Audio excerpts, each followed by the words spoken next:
Canada की PR यानी कि कनाडा की मुस्तकिल रिहाइश हासिल करने के मुख्तलिफ़ तरीक़े हैं, जिसमें कुछ प्रोग्राम्स फ़ेडरल गवर्नमेंट ऑफ़र करती है, जबकि बाकी प्रोग्राम प्रोविंस ऑफ़र करते हैं। हर प्रोविंस का अपना एक प्रोग्राम होता है जिसके तहत वो दुनिया भर से स्किल्ड वर्कर्स को कनाडा के अंदर बुलाते हैं। उन्हें डायरेक्ट पीआर दी जाती है, यानी कि परमानेंट रेजिडेंसी दी जाती है, मुस्तकिल शहरियत, मुस्तकिल रिहाइश दी जाती है।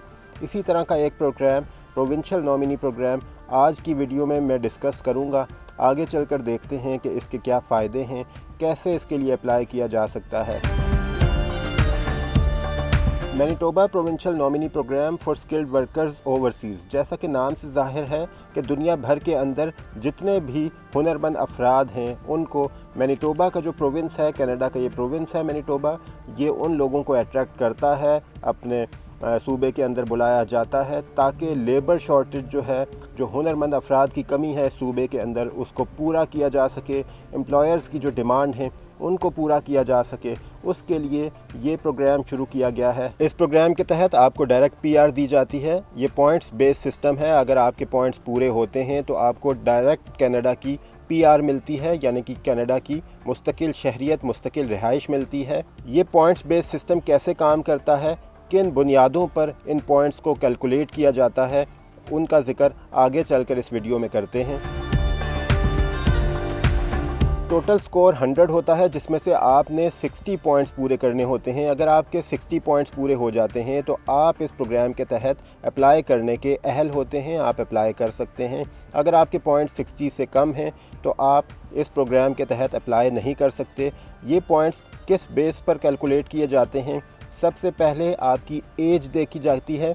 अगर आपकी एज 21 से 45 के दरमियान है तो आपको 10 पॉइंट्स मिलते हैं, जो मैक्सिमम पॉइंट्स हैं, यानी कि एज के आपको 10 पॉइंट्स मिलते हैं। इसके अलावा वर्क एक्सपीरियंस के पॉइंट्स होते हैं, यानी कि आपका अगर तजर्बा 4 साल से ज़्यादा है उस पेशे के अंदर, जो पेशा मैनिटोबा के अंदर इन डिमांड है, क्योंकि यहाँ पर एक लिस्ट जारी की जाती है, जो पेशे, जो जॉब्स इन डिमांड होती हैं उनकी एक लिस्ट जारी की जाती है।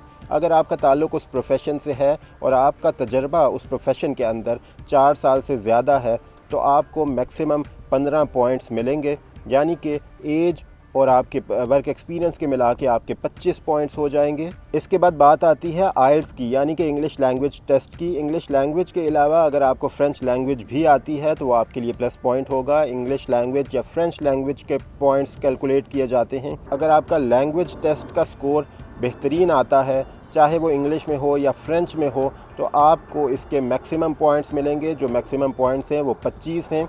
जितना कम स्कोर होता जाएगा आइल्स का या लैंग्वेज टेस्ट का, आपके पॉइंट्स उतने कम होते जाएंगे।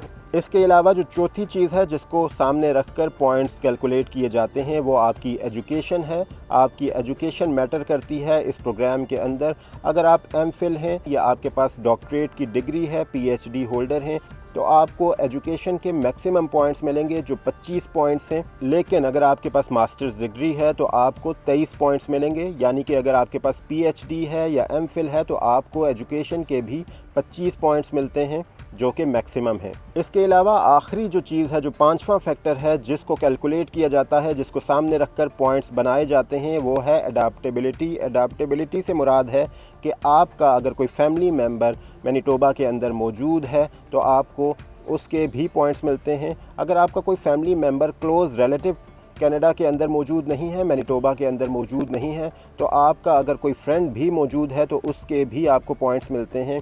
इनको भी सामने रखकर आपको पॉइंट्स दिए जाते हैं। तो ये टोटल 100 पॉइंट्स हैं। इन 5 चीज़ों को सामने रखकर इन पॉइंट्स को कैलकुलेट किया जाता है। जैसा कि मैंने बताया, आपकी एज है, अगर आप 21 से 45 साल के दरमियान हैं तो आपको पूरे पॉइंट्स मिलते हैं। इसी तरह आपकी एजुकेशन है, आपका वर्क एक्सपीरियंस है, आपका इंग्लिश लैंग्वेज टेस्ट है या फ्रेंच लैंग्वेज टेस्ट है, और आखिरी चीज़ जो है, आपका कोई अगर क्लोज़ रिलेटिव मैनिटोबा के अंदर मौजूद है या आपका कोई दोस्त मौजूद है तो आपको उनके भी पॉइंट्स मिलते हैं। ये पॉइंट्स बेस्ड सिस्टम है, ये स्पॉन्सरशिप प्रोग्राम नहीं है, यानी कि जो आपका क्लोज़ टाइज़ हैं, जो आपका क्लोज़ रिलेटिव है या आपका जो फ्रेंड है, वो आपको स्पॉन्सर नहीं कर रहा, बल्कि आपको सिर्फ उसका हवाला देना है कि ये मुझे कनाडा के अंदर सपोर्ट करेगा, यानी कि मेरे सेटलमेंट प्लान को सपोर्ट करेगा, मेरी रिहाइश का इंतज़ाम करने में मेरी मदद करेगा, ट्रांसपोर्टेशन में, जॉब सर्च करने में मेरी मदद करेगा। अगर आप 100 में से 60 पॉइंट्स या 60 से ज़्यादा पॉइंट्स ले लेते हैं तो आप इस प्रोग्राम के तहत अप्लाई करने के अहल होते हैं। इस प्रोग्राम के लिए हर 15 दिन के बाद एक ड्रॉ निकलता है जिसमें मेरिट सेट किया जाता है, पॉइंट्स सेट किए जाते हैं। अगर आपके जो टोटल पॉइंट्स हैं वो उस मेरिट के मुताबिक आ जाएं तो आप इस प्रोग्राम के लिए कनाडा बआसानी आ सकते हैं। अगर आपके पॉइंट्स इस मेरिट के मुताबिक आ जाते हैं या इससे ज़्यादा आ जाते हैं तो आपको इनकी तरफ से एक ईमेल जारी की जाती है कि अब आप एक्सप्रेशन ऑफ इंटरेस्ट यानी कि अपना सारा डाटा जो है वो ऑनलाइन सबमिट करवाएं। उसमें आपने शुरू में डॉक्यूमेंटेशन जमा नहीं करवानी होती, सिर्फ ज़बानी कलामी उनको बताना होता है कि मेरे आइल्स के अंदर इतना स्कोर है, मेरा वर्क एक्सपीरियंस इतना है, एजुकेशन मेरे पास इतनी है, मेरे पास मेरी एज इतनी है।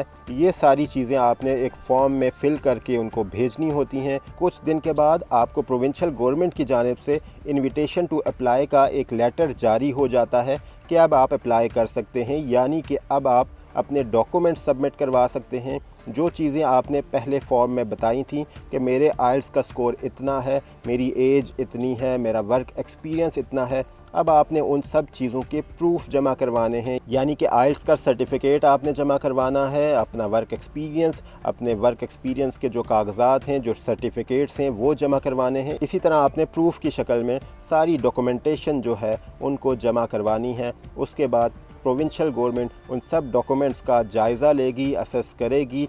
इसके बाद अगर आप अप्रूव हो जाते हैं, आपके डॉक्यूमेंट्स बेहतरीन होते हैं तो आपको सेलेक्ट कर लिया जाता है, आपका केस फेडरल गवर्नमेंट के पास भेज दिया जाता है। मैं अपनी वीडियोस में आपको कनाडा आने से मुतल्लिक मुख्तलिफ़ प्रोग्राम्स बताता रहता हूँ, मुख्तलिफ़ तरीक़ेकार बताता रहता हूँ। ये तरीक़ेकार हैं, ये कुछ प्रोग्राम्स हैं, लेकिन ऐसा नहीं है कि ये बहुत आसान हैं। मेरी कोशिश होती है कि जितने लोगों की हेल्प हो सके मैं इस वीडियो के ज़रिए उनकी हेल्प कर सकूं। ये कुछ प्रोग्राम्स हैं, कुछ रास्ते हैं जो मैं आपको दिखाता हूं ताकि आपके पास इंफॉर्मेशन हो। अगर आप किसी कंसल्टेंट के पास जाएं तो आपके पास इंफॉर्मेशन मौजूद हो। अगर आपके पॉइंट्स बनते हों लेकिन आपके पॉइंट्स मेरिट पर ना आते हों तो आप उस कंसल्टेंट से पूछ सकते हैं कि मेरे पॉइंट्स तो पूरे होते हैं लेकिन मेरिट पर नहीं आते, तो मैं कैसे PR हासिल कर लूँगा। क्योंकि कुछ कंसल्टेंट आपको ये लालच देते हैं कि आपके 60 पॉइंट्स पूरे हो रहे हैं, लेकिन 60 पॉइंट्स पूरे होना सिर्फ बात नहीं है बल्कि मेरिट के ऊपर पॉइंट्स का आना भी ज़रूरी है। अगर आपके मेरिट पर पॉइंट्स नहीं आएंगे, यानी कि जो 15 दिन के बाद ड्रॉ निकलता है, जो मेरिट बनता है, अगर आपके पॉइंट्स उसके मुताबिक नहीं आएंगे तो आपके लिए मुश्किल हो जाएगा। कंसल्टेंट ऐसी बात करते हैं कि आपके पॉइंट्स पूरे हो रहे हैं लेकिन आपको अंदर की बात नहीं बताते कि आपका मेरिट पर भी आना ज़रूरी है। तो आपको ये प्रोग्राम्स बताने का मकसद ये है कि ये रास्ते हैं आपके लिए, आप इन पर मेहनत करें, अपने पॉइंट्स बेहतरीन करने के लिए, बेहतर से बेहतर करने के लिए कोशिश करें। कंसल्टेंट्स के पास अगर आप जाएं तो आप उनसे सवालात कर सकें। इन वीडियोस को बेस बनाकर जो मैंने इन्फॉर्मेशन दी है उनको बेस बनाकर आप अगर किसी के पास जाएं तो आप उनसे सवाल भी कर सकें।